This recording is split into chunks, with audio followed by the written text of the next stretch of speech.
sports, if you want to be the best, there are no off days. Greetings, happy holidays, Merry Christmas, and we are welcoming you into the No Off Days podcast. We are. Is this our Christmas special? Well, I'm seeing all these poinsettias behind us. Yes. Would you pronounce them poinsettias or poinsettias? That's a very important question. I say poinsettia, but as that do could I. be because I'm from Alabama. I don't know. No, yeah, I think the I is silent. I think it is. Anyway, so that means that we're into the holiday season. We are ready. Have you started? Chris Cato, by the way. Hi, Chris. Say hi, everybody. Hi, everybody. Have we started shopping yet for our Christmas presents? Just started dipping. What are we at taping here? We are December 9th. I ordered my first item yesterday. Okay. So I have started. Amazon exclusive, or are we going? There's a couple of things that require me to set foot inside a store, unfortunately. I hate that. Yeah, I know. How about you? Yeah. Are the boxes arriving yet? Yeah, there's some. I mean, I kind of play a bit role in the acquisition of presents. But, yeah, the missus has. The bit role being you open your wallet? Yeah, well, she already has access to that. No, sometimes we get to Christmas Day and I watch the kids open up the presents with as much surprise as I have. Yep, I've been there. Okay, nice. Glad it worked out this year for you. Did you want that? Yeah, yeah. So, but in addition to obviously the Christmas season, it's bowl season. It is upon us. We got bowl games this weekend, Chris. Whoa! I better start filling out my bracket. Oh my goodness. With that, let's bring in BK, who's covering all these bowls. He's a big fan. Let's get in screen. Sorry, man. There he is. Guard. That was not. What's the game that we have this week? We have a big one this weekend. I have no idea. I just heard there's some game after the Heisman Trophy show. Okay. I need to look it up. Well, we have Army Navy this weekend. Yeah, we do have Army Navy. But it's strange. That used to be a standalone, and now they got a bowl game. Some bowl game right after that. I think we're at what? We're at like 42. 42. Right? Yeah. And we've had a lot of teams opt out, and we can get more into that later if we want to. But they are, I think, going to. I think maybe there is. Sickles High School has been invited to one of the games now. We've had so many opt-outs. Let's go, Griffins! Come on, bring it home, baby.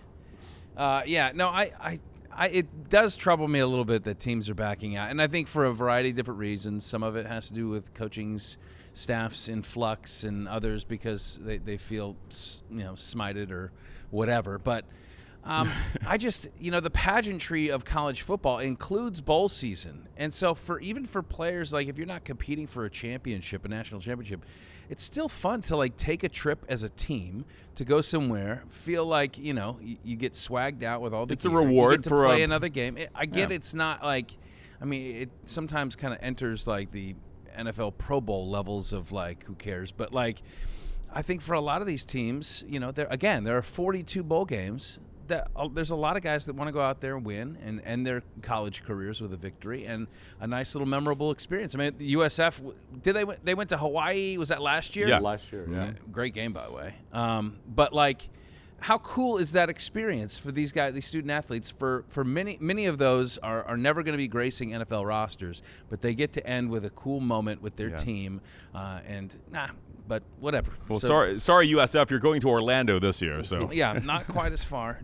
About as tropical. BK, what are we going to do on today's big program? Oh, we got a guest tonight. We're talking to Matt Baker. He writes for The Athletic. Talk a little college football with him.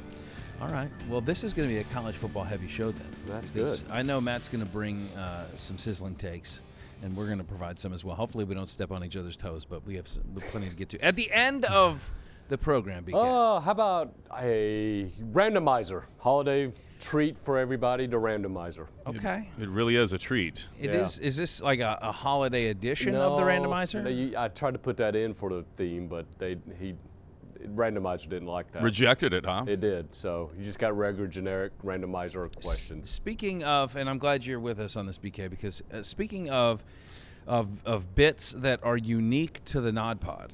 Okay. Like, I feel like there's other programs that are kind of infiltrating on some of the creativity that we provide here. Really? Like when we do bracket season. Mm-hmm.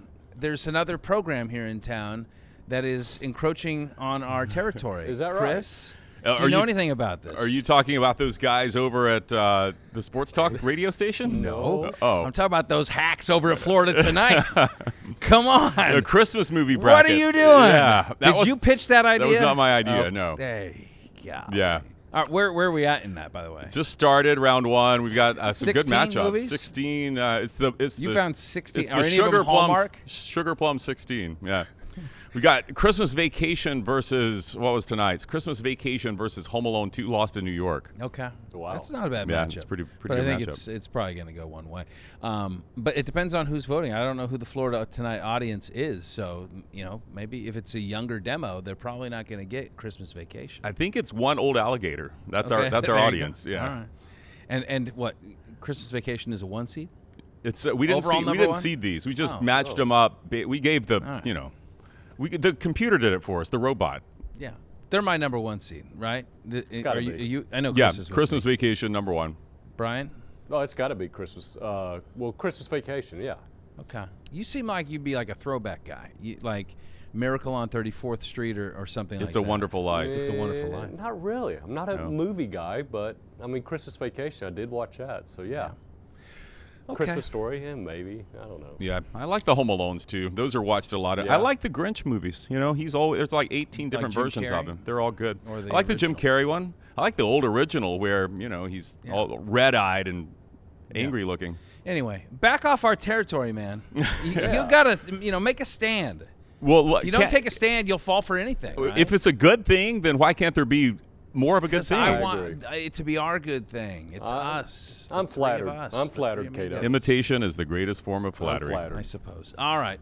Okay, BK, we'll Thanks, catch guys. up with you a little bit later in the show. If you're listening and you want to watch, go to fox13news.com/nodpod. If you're watching and you want to listen or subscribe, you can take out your phone, zap the QR code, and it'll take you to our show page. All the shows right there. Feel free to leave a comment on our YouTube channel or a 5-star rating on iTunes if you feel so inclined. Please subscribe, fox13news.com/nodpod. All right, Chris, so let's get into reaction on the CFP bracket, of course, that was released this last week. But it's never too late to weigh in because we still got some time before these games actually kick off. So just your overall thoughts on this 12-team field, all things considered. I know you can't change the rules. We could talk about some of those rules. But did you feel like they got the right 12? Oh, we're going to change the rules, Scott. Yes, by the rule, having to follow the box that the committee has put in, yes, I believe they got the right 12. Okay. Am I happy with it? Perfectly, no. Yeah. So you're referring to the G5s. Obviously, 2 G5s are in, and James Madison with 1 loss on the season, but a very soft schedule overall. And Tulane with 2 losses, a little bit more difficult schedule, but still it's a 2-loss G5 team. So yeah, I mean, they have to do something to fix the auto bids scenario. So my suggestion would be to remove all auto bids. I think that's probably that makes the most sense. I don't think you could even reduce it because then you're going to get back into the situation where your auto bids are just going to your power force. Right.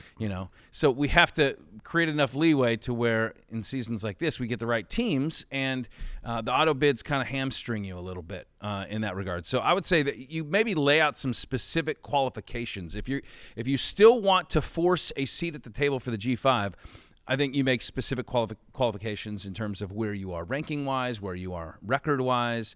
Anything more than 1 loss on the season, like automatically disqualifies you from contention in the playoffs. Something like that, I think, would help right that ship. First-round matchups. Wait, let me go back. Do Yes. you think they got the right 12 in based on what they had to do for the I for the do. rules? I mean, I know that the big uproar was over really Miami, Notre Dame, and who should be in, who should be out. I mean, you got the head-to-head game, man. I mean, I realize that's early in the season. Notre Dame played hot. I wouldn't want to be playing them right now, but I think when you have to judge between teams, it becomes very complicated. But when you have a head-to-head, I think it kind of clears the water a little I think bit. it made it easy. I think the only thing that made it a little ugly was in the previous college rankings Correct. release show, they put that's when they should have put Miami Right. and They had Notre Dame Miami at closer 12, together. and they had Notre Dame at 10. They made it a little clunky, Yes. right? They could have made it easier on themselves. I think Notre Dame's argument, instead of trying to compare yourself to Miami, who beat you, should have been about Alabama having 3 losses. And I didn't hear Notre Dame make that case. No, they didn't. I mean, I think they look the preview shows that they run on ESPN, like the last month of the season or whatever. I think it's really just to kind of drum up some anticipation and some excitement. And, I love it. But at the same time, it's not necessarily helpful because even in that last show, they're like, well, you know what? At the end of the day, though, after these championship games, we can go back to the drawing board and do whatever we want, basically. Yeah. I mean, we're not held to whatever the previous week's rankings were. That could be a bit of like a barometer, but it's not going to be what dictates. And clearly that was the case. So I don't know. I think they made ultimately the right move. Notre Dame is a good team, very good team, and I think that they could have made a run. But I think they could have won the national championship. Potentially, but at the same time, you got to make decisions like that. So the answer is probably to expand at the end of the day and to remove some of these auto bids to provide more seats at the table. The only kind of issues I have within the rankings and it's petty. It's not a big deal. I think Georgia got slided a little bit. I think that they are the 2 seed. I don't think they should be the 3 seed. And then I would have penalized Ohio State a little bit more, even though it was a tight and really good game. And then I think, but Bama probably should have slid down to 10. Yeah. So, and that would be putting them against A&M in the first round. But the teams, I think, to me, are right. And I think Ole Miss, I think Texas A&M has a bit of a gripe because they had, to me, a better resume than Ole Miss. And Ole Miss gets the 6th seed and gets the Tulane draw, where now Texas A&M is hosting Miami. And that's not going to be that's a good argument easy. too. Yeah, I could flip flop A&M and Ole Miss. I probably wouldn't have a problem with that. I do like the OU Bama rematch in the first round. I think that's going to be good, and that'll settle some things.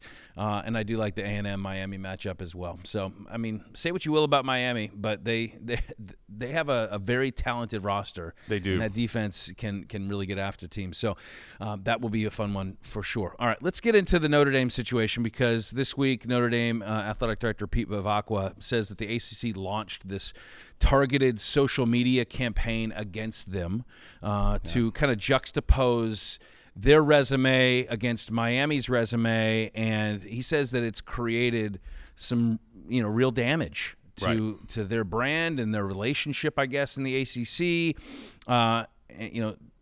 Obviously they wanted to promote the team that's in the football conference ACC in Miami, but at the same time, it comes at the I guess belittlement of Notre Dame. Mind you, Notre Dame competes in the ACC in 24 other sports, but not in football. They run independent, and that is of their own choosing, right? So, but they are a scheduling partner with the ACC. Okay, yeah, scheduling partner, not in the conference. I don't know. Here's a big question. Maybe you have the answer to this. If Notre Dame makes it into the playoff. Right, every team that makes it into the playoff, it's a big financial boom for the conference too, right? Yeah, $4 million per team to the conference. To the conference. Okay. So SEC has 5 teams in. Does the ACC get any money if Notre Dame gets in? No, Notre Dame kept it last year. Remember, Notre Dame got in and went on that run. They got to keep it all. Yeah. So to me, it's what obligation does the ACC have to Miami, right?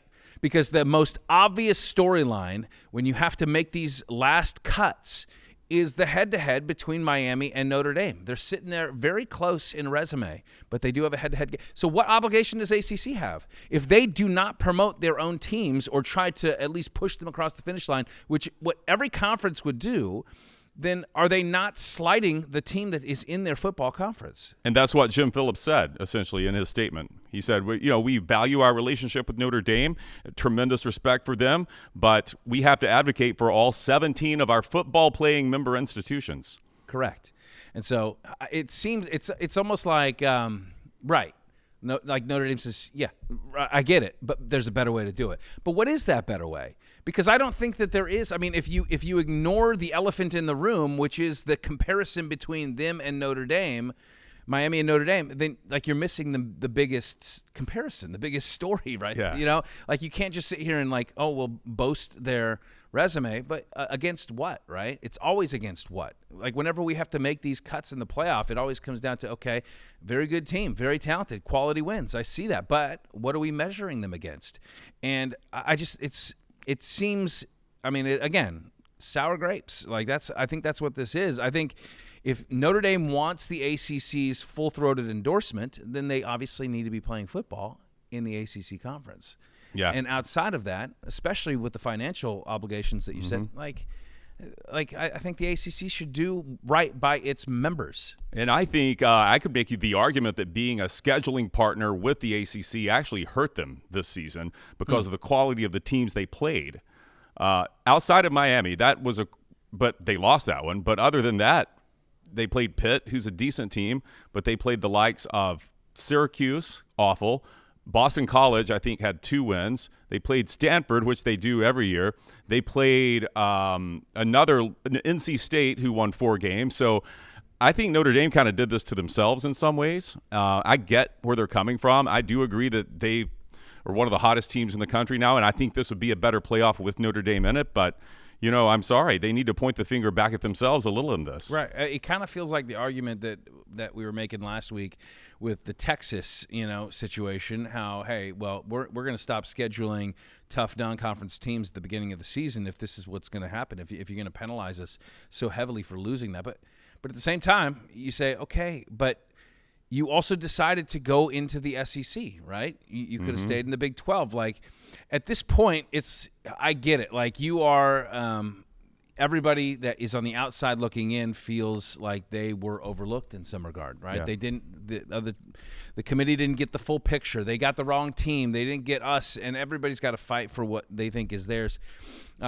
But, at the end of the day, I think that this argument is just on its face is kind of silly. I mean, could I say one more thing about expansion, which you brought up as probably the solution to this? It'll be a solution, but it will also create more problems. Well, it will, yes. A possible solution. I do, and I know that they haven't decided yet whether they're going to 16. There's still disagreement between the Big Ten wants there to be auto bids, and the SEC doesn't want the auto bid thing. So I don't think we're getting expansion next year like we thought, or 2028 like we thought. But anyway, I do worry if they expand to 16, it does weaken some of the excitement of the end of the regular season because we had, Alabama had to beat Auburn to still be in the playoff hunt. Ole Miss had to beat Mississippi State to still be in the playoff hunt. And so I don't know that expansion is the best thing. Okay. I kind of like the idea of doing. You sound like BK 2 years ago. I like that. Look, we all well documented on this podcast that I was originally wanted to stay at 4, but once I saw how good this bracket looked, yes, I love 12. I would rather them do like a play-in if you're going to have inclusivity and throw the group of 5 teams a bone, and you have a situation like we have this year where you have a JMU and Tulane because the ACC couldn't hold its water, then make the language in the rules so that it's the 5 highest ranked conference teams, unless 2 of those teams are group of 5 teams. In that case, those 2 play a play-in game, and you have 1 more at large. Yeah.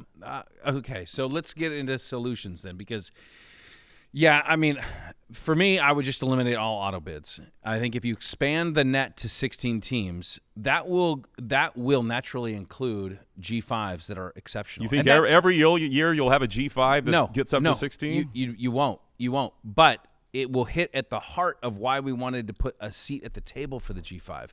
It's because it all came out of the undefeateds like Boise and UCF, teams that were – really exceptional playing against a really light schedule, all things considered. And so it's like, well, we'll never know what they'll do against a Power 5 team because they didn't have the opportunity. That was not on their schedule. So this is, you want to create an opportunity, but I don't think you want to lock it in where you mandate it. That's when it becomes a problem, I think, and you get situations like this. So here's I think if you expand to 16, you will a 1-loss G5 team is in. Okay. Is going to be in the top 16. Like, look at Tulane this year. Okay, like they didn't have. Correct me if I'm wrong, but I can't recall any big non-conference wins. Did they? No, they lost to Ole Miss by 32. Okay, so they had 2 losses. If their only loss was to Ole Miss and they finished 20th in the rankings, then they're probably in the top 16, right? Any team, I don't care if it's JMU, Liberty, whoever, like is undefeated at the end of the season with the lightest schedule you possibly could imagine, like they will be in the top 16. Like that will happen. So I think it just naturally makes the opportunity there for the G5. So let's throw this out there. If you had a 16-team field right now and you had no buys and you just, hey, let's run them out there 1 through 16, here we go. So your first matchups, you got 1 seed Indiana against 16 seed USC. You got a 2 seed Ohio State against a 15 Utah. You got a 3 seed Georgia against a 14 Vandy. 4 Texas Tech, 13 Texas. 5 Oregon, 12 BYU, 6 Ole Miss, 11 Notre Dame, 7 A&M, 10 Miami, and 8 OU, and 9 Alabama. So I like that. I like that a lot, actually. Now, you could argue, okay, there are some fringe teams in there that probably don't actually deserve any. And I didn't really hear any. Well, this was an unusual season. Yeah, other seasons, I think there like could be. a USC or a Utah, you Yeah. could say. I mean, if you want to do it based on what like a consensus, that line's going to move every year, right? It's like some years it's going to be like 6 teams, and then some years it's going to be 12 teams. Right. So, but you could also do a format where you had play-ins. So, and those play-in games are going to be the bottom-ranked teams in your top 16 or whatever. So let's say you had 16, but the bottom 8 teams of that 16 are playing a play-in game, essentially. Right. So you're still rewarding the teams at the very top. They don't have to risk an upset in that first round. But, you could have a 14 play-in where you have 16 USC against 9 seed Alabama. You get a 15 Utah against 10 seed Miami, 14 seed Vanderbilt against 11 seed Notre Dame, 13 seed Texas against a 12 seed BYU. That's fun. I like that too. Like that. So now, I mean, I think that the natural next step would be maybe do like a 14-team playoff, and then you just have 2 play-in games. Okay. So that this year it would be Vandy against Notre Dame and Texas against BYU. I think everybody would be happy with that. I think that's a good solution. Outside of those 14 this year, I think most people would say, I don't know who has an actual shot. So with that, how many teams do you think have an actual shot of what we got now? Of the 12. Of the 12. Okay, let me go back to my big board here. You didn't bring our big board this week. I'm lost without it. I know. So the tape was fading. let's go through the obvious. Indiana, yes. Ohio State, yes. Yep. Georgia, yes. Texas Tech, yes. I would hate to play Texas Tech. Go to 6, Ole Miss. I'm going to take. You just skipped over Oregon, by the way. Oh yeah, not on purpose. Oregon, yes, has a real shot. Good Maybe. squad. Ole Miss is where I'm going to say no because of the departure of Lane Kiffin and most of their coaching staff. Do I think they will beat Tulane game 1? I do think that's going to be a good game, closer than when they played in the regular season. If they had, if Lane was not leaving. If Lane was not leaving, Ole Miss could win it. Yeah, Ole Miss could win it. But no, so I'm going to say no to Ole Miss. I'm going to say yes to A&M. They could win it. I'm going to say no to Oklahoma. Their offense isn't good enough. I'm sorry, defense is only going to take you so far. I will also say that about Alabama. No to Alabama, no to Oklahoma. And then 10 is Miami. I think Miami at 10 actually could make a run. I agree. And then no JMU, no Tulane. Yeah. Tulane. So Yeah. any disagreement with that? No, I think you cut that one right. Yeah, I think that's probably what we're looking at. But still, I mean, that was what, 8 of the 12 teams? Yeah. We're in for a good playoff, I think ladies so. and gentlemen. And we are not done talking about it because on the other side, from The Athletic, Matt Baker will join us to break down some of these first-round matchups and his take on how everything fell out with the CFP. Yes, we're going to do it again next block on the nodpod.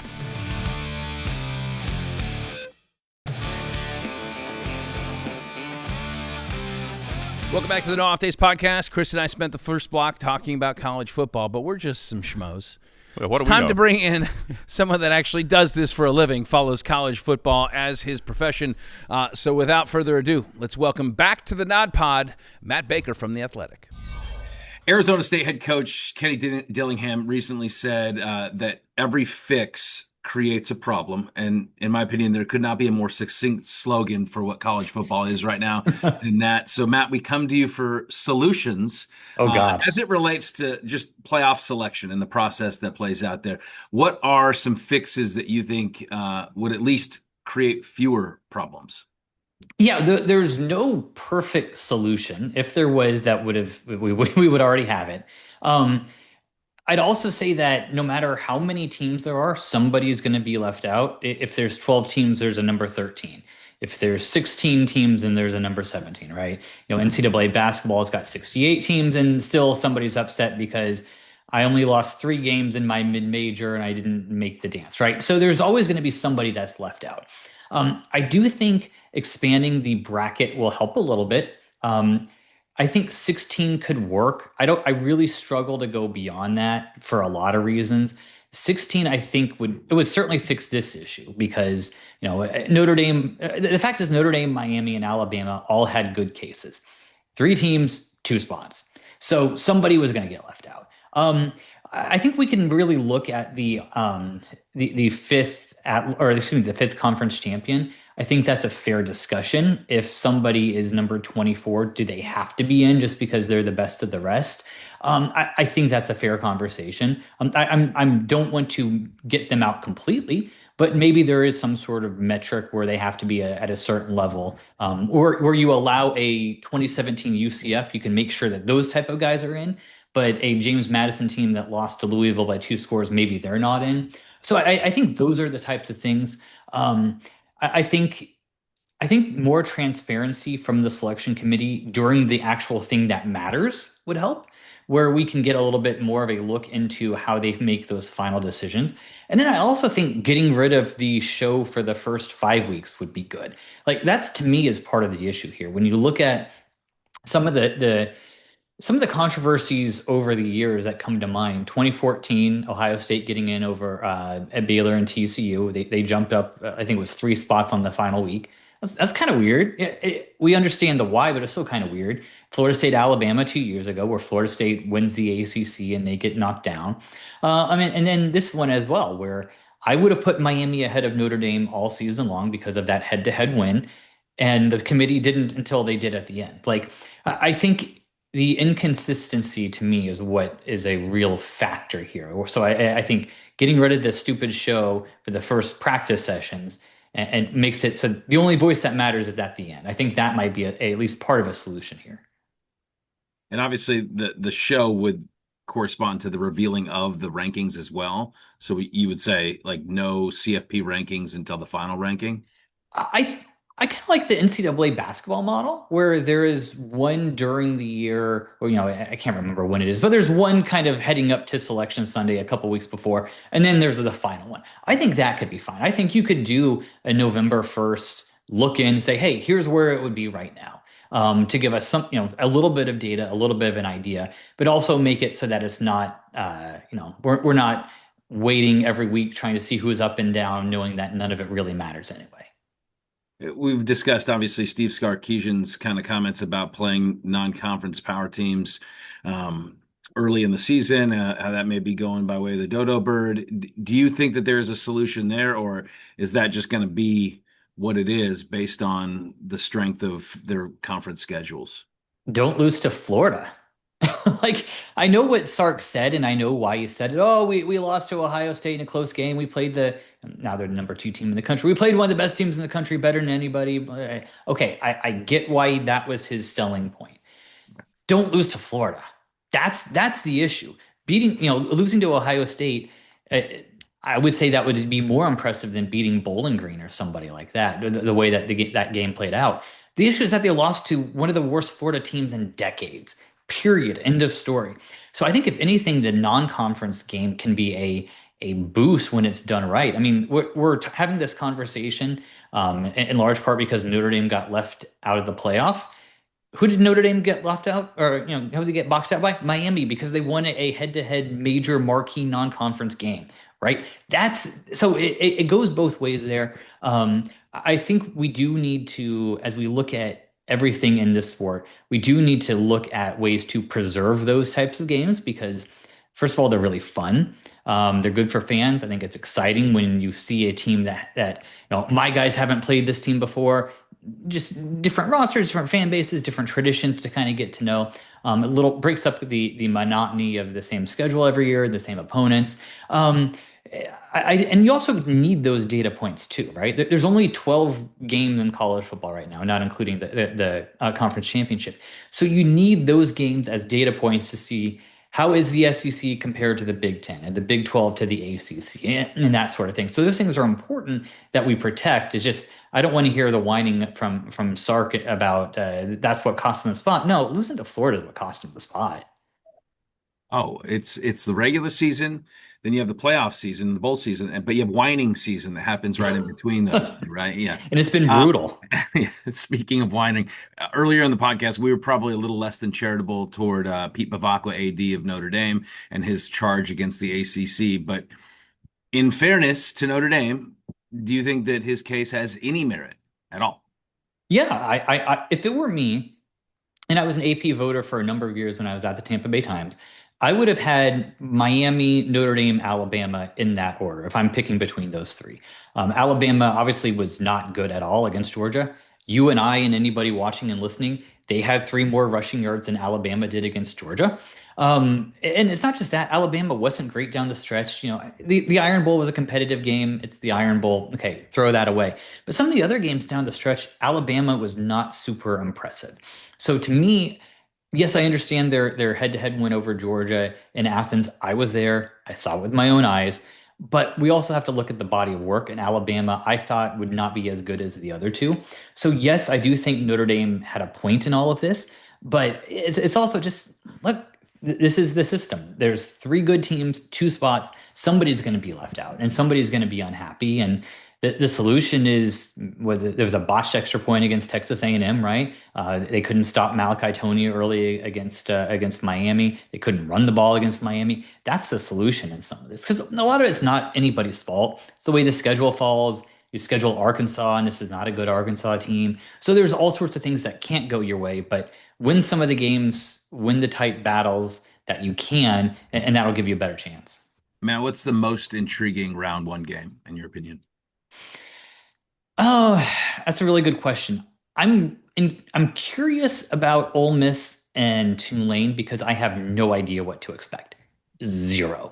Yeah, it's not as interesting, I guess, big picture as Alabama and OU, because Alabama or Oklahoma, one of them could make a good run. I don't know that I think Ole Miss or Tulane will. But I just don't know what to make of. I don't know what to make of Ole Miss without Lane Kiffin and the drama and everything that they've dealt with for a month. Are they going to be really, really good because they're a significantly more talented team than Tulane? Or is that kind of I guess just the drama, is that going to doom them? Same thing to a different degree with Tulane, because John Summerall is double dipping as the head coach at Tulane and the incoming coach at Florida. How has he handled all of this? Because, on paper, he had the most talented or the best group of 5 team in the country. Ole Miss is in this weird situation. Can he capitalize, and can the Green Wave capitalize, even though their coach has been in his own just kind of weird situation? So I'm really interested in that just because I have zero read on it whatsoever. I would not touch that with a 15-foot pole if I'm a gambler. Coming up on the other side, we're going to bring Matt back. I want to get his thoughts on some of the coaching changes and all the different faces that are going to be leading programs around the country and in our state, in our backyard. In fact, that's next on the nodpod.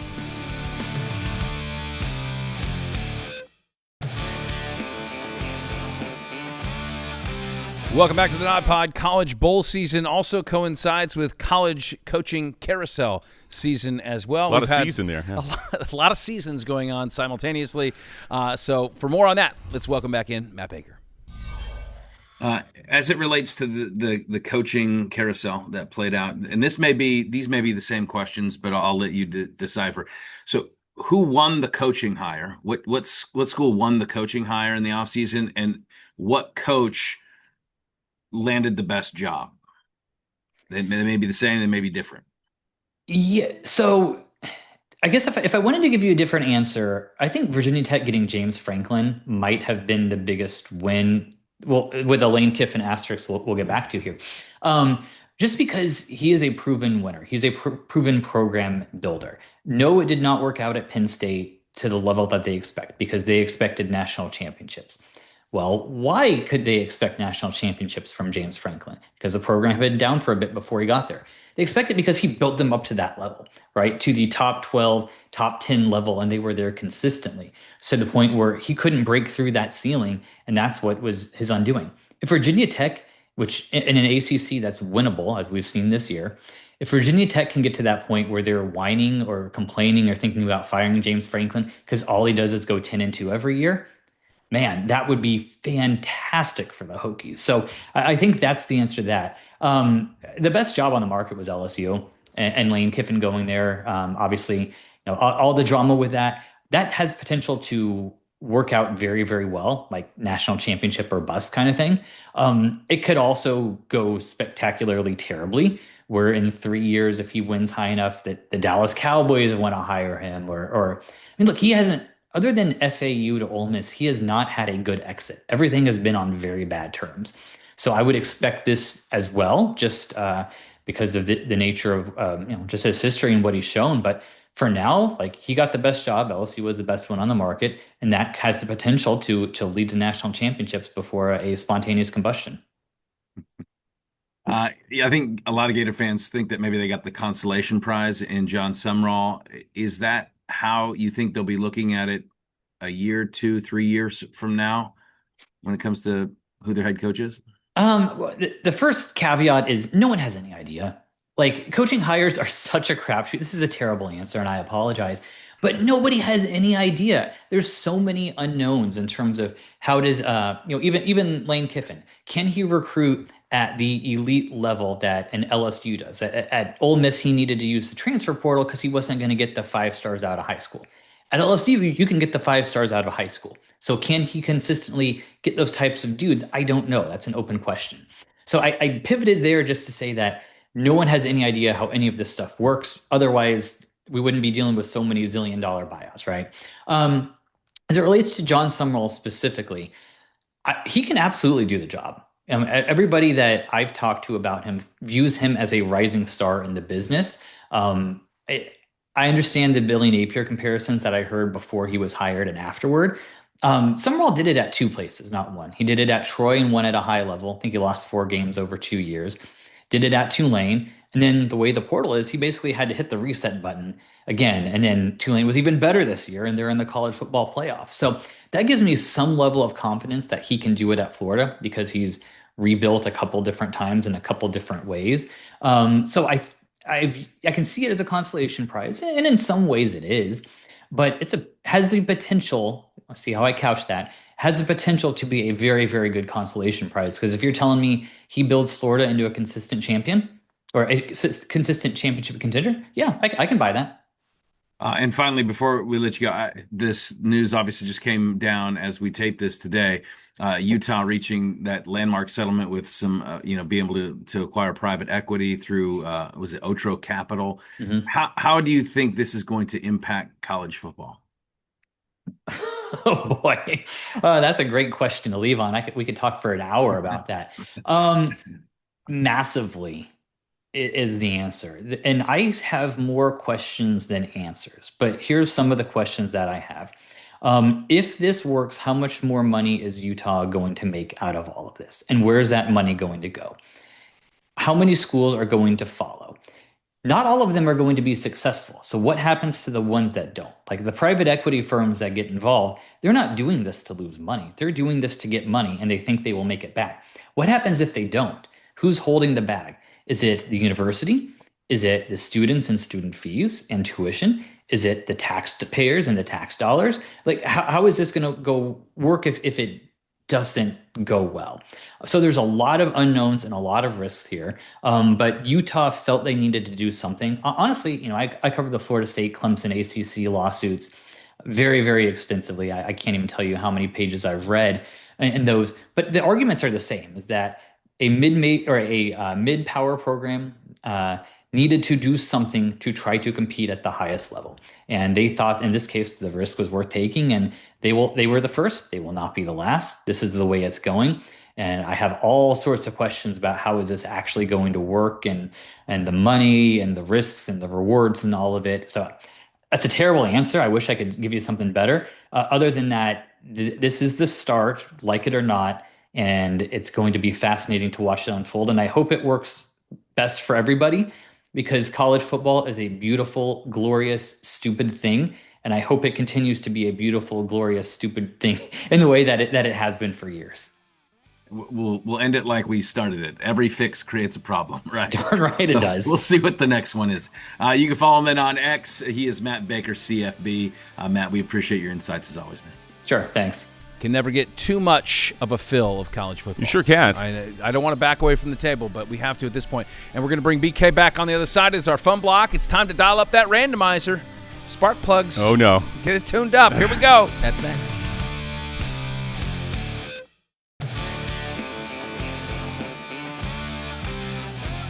Welcome back to the Fun Block here on the No Off Days podcast. With that, let's bring in Mr. Fun. He is the maestro of mayhem. He is the doctor of Doom?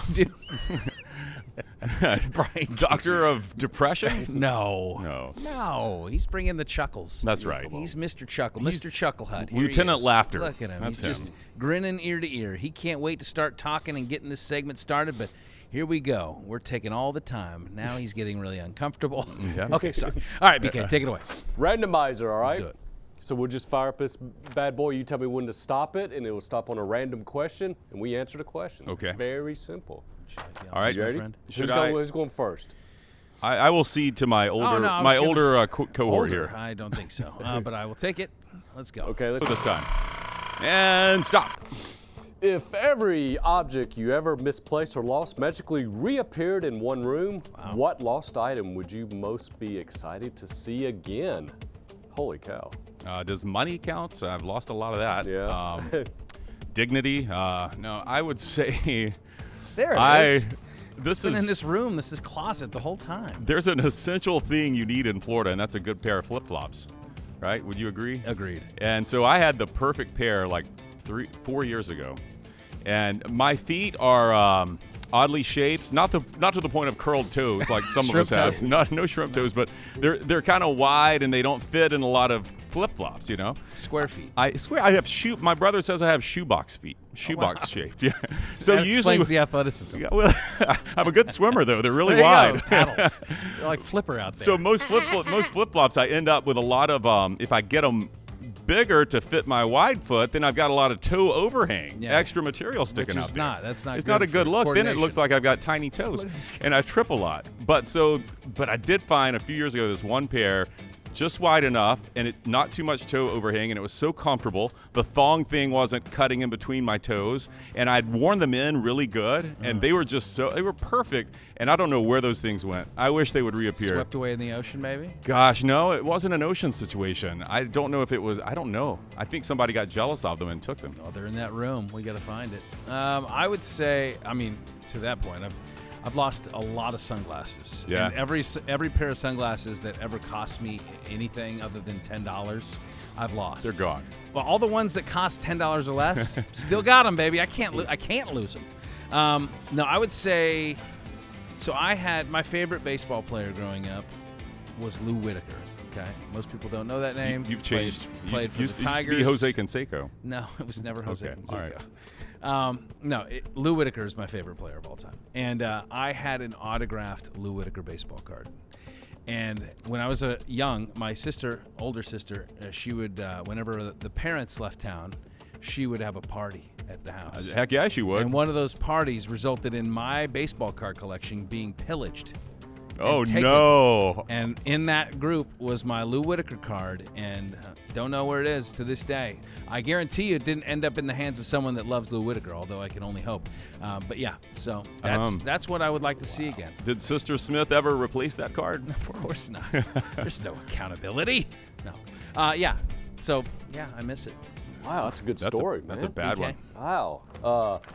Recently, I lost a pair of AirPods. Well, like within a Really? couple Wait, years. your AirPods that you No. The ones I have now is replacement, but Okay. I've had a pair of AirPods, and I swear that the dog took them somewhere. Oh, in that's the case right. And everything. So Yeah. Did you check Took the 'em, ate 'em, I've yeah, checked everywhere that deposit. dog likes to hang out. check the deposits in the backyard?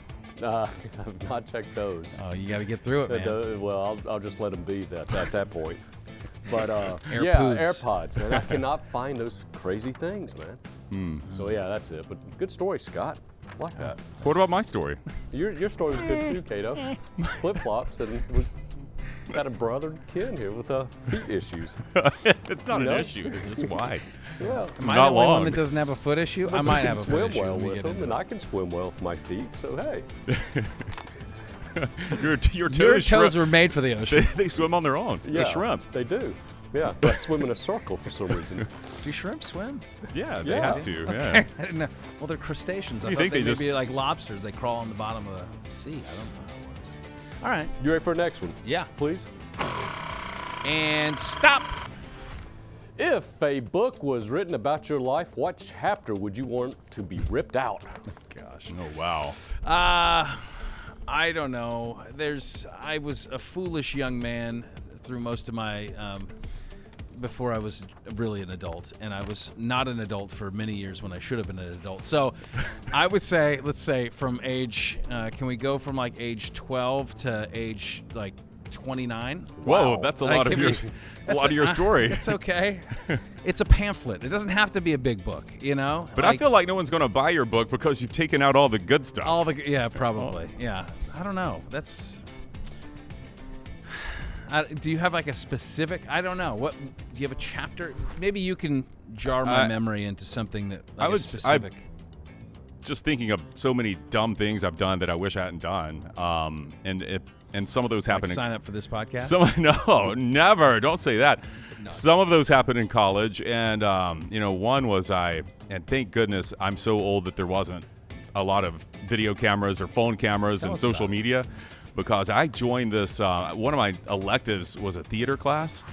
So part of that was I joined this little troupe of performers. I can't believe I'm telling this. Oh, there's got to be I can't believe I'm telling this story. This was while you were in college? Yes. Oh, there's got to be. I joined a troupe of performers called the Pied Pipers, and we wore these tights, and we would go to like old folks' homes and different parks and things and put on little plays. And that was, yes, regrettable. Did you sing? Was that part of it? Well, I was told not to. You've heard me sing before. Some Pied Pipers sang. What was the I hook? mostly. How did you get drawn into this group of ne'er-do-wells? I don't know. I don't remember. It's like joining a bad frat. You know, it was. I don't know. I don't know. What's the sales pitch? Well, I got a credit. I got a credit for it. I got a credit for it. Okay. But it was a dark period, Scott. We would rip that chapter out. The Pied Piper chapter erased. Yeah, I'd like to bring it back. I would too. I'd That's love the to see sequel. video of that. Holy Cato cow. the sequel. I frolicked in those tights. Yeah, you did. BK? I think we've talked about it on here. That 6-week stretch where I took breakdance lessons there in Greenville, South Carolina. Oh yeah. What? Yeah, You actually regret that? Yeah, it did nothing for me, man. Did nothing except embarrass me in front of my parents and my friends, and everybody knew I did. So whatever dance thing we went to in high school thereafter, BK, go. Yeah. Bust it out. So Yeah. what? Can you just give me like a quick little repertoire of like what moves were in your I could spin on the floor. on your head? No, on my back. You know that little. Okay. when you Yeah. The spin. coffee grinder. And the thing is, now I've told this story where my mom, she fronted me the money for these lessons. And so, for payback for that, she would have to see what she was investing in. Progress. And so We want to every see night progress. Every night I'd come home and there my brother's sitting there watching me. Popping and spinning Man. on the kitchen floor, hitting cabinets. And That's stuff. the video we need. Yes. Yeah. See, but I do think if you could nail just one of those moves, that wouldn't be a bad thing because you could just bust that one out at the party, do the one spin or whatever. People would love it, and then you just walk off, you know? See, but Cato, that's the issue. I couldn't. There was nothing there. It was so bad. We still have the Fox 13 Christmas party coming up. Well, okay. Yes. So, You bring a piece of cardboard. The I may floor do is it. yours, my friend. Okay. Embarrassing. Yeah, but that chapter would be definitely ripped out. How about another one? Yeah. All right, let's go. Let's fire it up. And stop. If you had to choose one sense, sight, hearing, smell, taste, or touch, that would become 10 times stronger, but you would have to lose one other sense entirely, which would you choose for each? These are all Man. double-edged swords, you know. I feel like, and they're all intertwined. It's in some way. Look, I've had good vision most of my life, thank God, but it is fading in my 40s now. I feel you. And so the things that I like now, I cannot like look at a book. I can't read a book, look at my phone, anything without some readers usually these days. So I would love to fine tune that. So if it's 10 times stronger, then I think that's the one you I go with? better vision. Yeah. The thing that I could eliminate, or I would in this scenario, probably I'd say taste. Taste. Yeah, I do love food, obviously, and that's the problem, is that everything tastes good to me. I think my physique would be drastically improved if I didn't have a good sense of taste. So, but maybe smell would do that too. Yeah. There's a lot of bad smells. There's a lot of great smells. There are some great smells. But yeah, I don't know. I don't want to lose any of it. But I can't lose my wife already thinks probably my hearing is gone. But well, that's selective when you're a husband. Correct. But I think, out of all those, touch. You get to walk around being numb.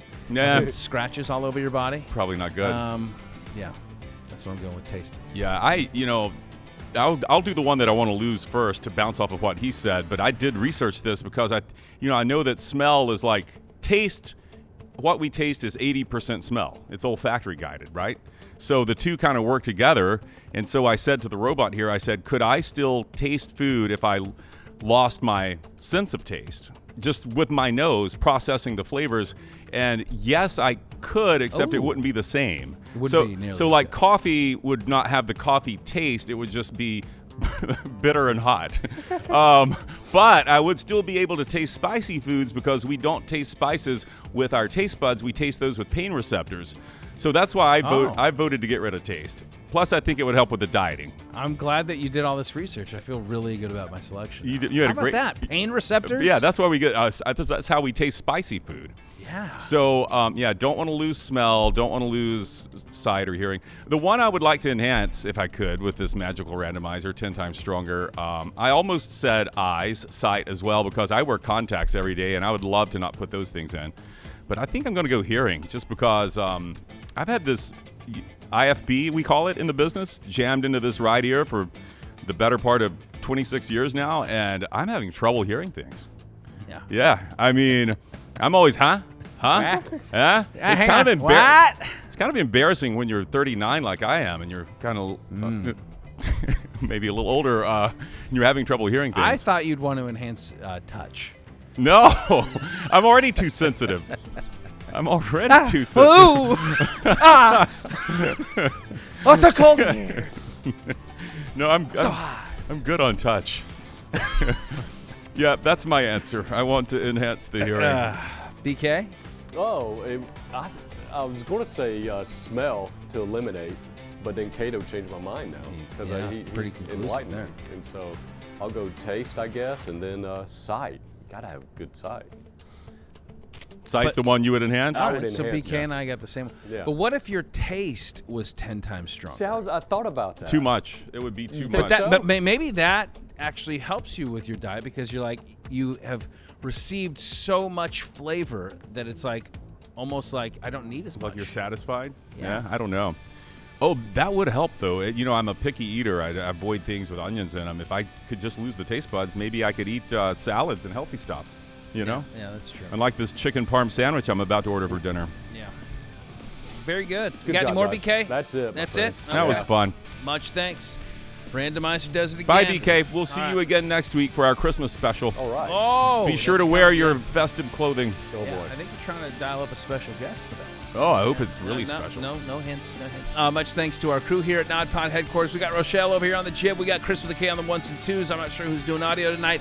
For BK and Chris, I'm Scott. Till the next time we are on, there are no off days. Never an off day. Not around here.